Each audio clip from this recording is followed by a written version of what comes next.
She was too dark for Bombay, but perfect for Paris. Her window of respite now was a swig of spicy dinner wine and a grip of old memories. As Adarshini downed the rest of the bottle, she felt a hail of melancholy and nostalgia descend onto her. Buzzed with Derek's warmth, she thought of their first meeting. Months ago, stumbling from one fitting room to another, in the trial room of a very busy mall, she had fallen into his shirtless arms as he was struggling to fit into a pair of jeans. His fly open, zipper undone, over a soft abdomen. He sprang to hold her instantly to break her fall. And the first thing he remembered of her, as he told her later, was the smoothness of her skin, the smell of wine on her breath and her hair. She blinked at his half-open mouth then. As Derek snowed now, she stared at the ceiling, smiling at this fading reminiscence. Her present reeled in front of her. She turned off the night lamp, immersing herself in those yesteryears of solace that had become her moments of sanctuary. They say, when your life takes a turn, it does so in a flash, like a flickering dagger into dark skies. Maybe time had stopped first at 17 for her, the year her life changed, ending her era of innocence. Into the time tunnels she went. First to St. Xavier's College, Mumbai, with poetry baitaks and dance competitions, quizzes and prizes, projects and lectures, camps and exams, internships and library books, syllabi and campus placements. And Nandini, her benchmate, always on a high with tendrils of smoke oozing out of her nostrils, who had filled a form on her behalf for a college fashion show. And before Adarshini knew it, a fashion world scout had ambushed her after her ramp walk and offered her 15,000 rupees to model for a new sportswear. He needed slender, sunburned legs, he said, and borrowed one day from her life in exchange for untimely fame. She was suddenly on TV.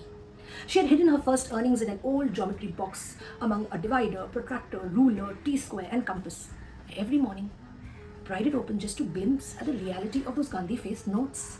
Many people saw her ad and managed to find her name, address and phone number, and soon she got calls and had to believe that a girl as lanky and shadowy as her, a slow-coach brooder, was beginning to be seen and wanted.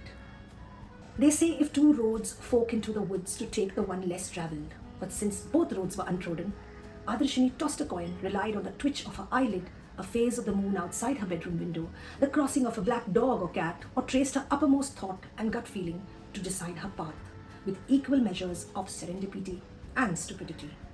At the Femina Miss India competition, she was the darkest and the tallest. She spent most of her time thinking of what she would do if she won the crown. How would she change the world? While the other girls busied themselves with hair curls, dresses, waist inches, and weight loss, she searched for the answers. She would open libraries alongside midday meals. There would be midday libraries for children all over India. That's how bulbs in each room would be lit. Inner bulbs with inner voices and inner dreams. The judges were happy with her answers, but she didn't win the crown. She won the Femina Look of the Year instead, and this girl from the Bombay suburbs was knocking on the doors of the world. Paris welcomed her skin tone, lip structure, extruded features, black hair and height, and once discovered, Adarshini couldn't return to obscurity. She fell into the lap of New York like a cat through a sooty chimney, overwhelmed with a bustling city that was chaotic yet systematic, with its intersections of X and Y axis, where it emitted people from the networks of subways, buses and tubes. She had seen crowds before, but none that marched to such rhythm and choreography. You could go anywhere in New York and not get lost. Hop, skip and jump to home. Think of Bandra or Churchgate with their labyrinthine lanes, and this would not be possible. But after 3 months of living in a squeezed model's apartment, she was homesick and spent all her money returning to Bombay. Back to accustomed weather, humidity, noise, pollution, spice, and fast food roadside stalls. Here she tried modeling, though it felt like a hobby. Once again, she was too dark, too tall, too lean.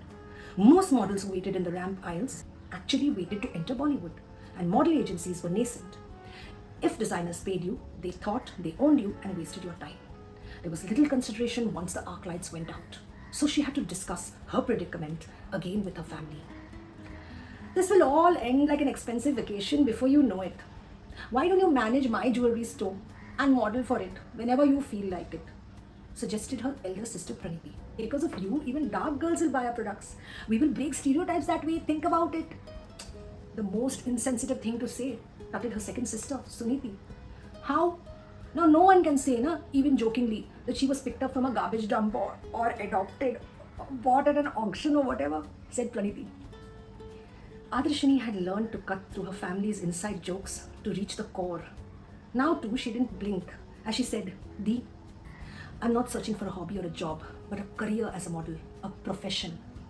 They looked at her quizzically. Oh, Shini, why are you so difficult? Said Praniti. Fussy rather. All big dreams come crashing down. Don't you know? Said Suniti. They say bigger dreams, bigger disappointments. Best is to have dreams that work. Exactly, like a small car that can reverse easily right into its parking spot, said Praniti. Be practical, said Suniti. Tell them, Ai, Adarshini had said then, hoping for some rescue in which she could hide her sudden tears. This scene is from chapter 2 of The Fabric Goddesses, my latest novel. How well do family members understand each other? To what depth and extent, especially when our own audacious dreams keep shape-shifting in goalposts? What about the invisible micro-violence in everyday talk, the assumptions even our near and dear ones can make about ourselves? Tell me what you think in the comments below. This is Rochelle Potkar, signing off.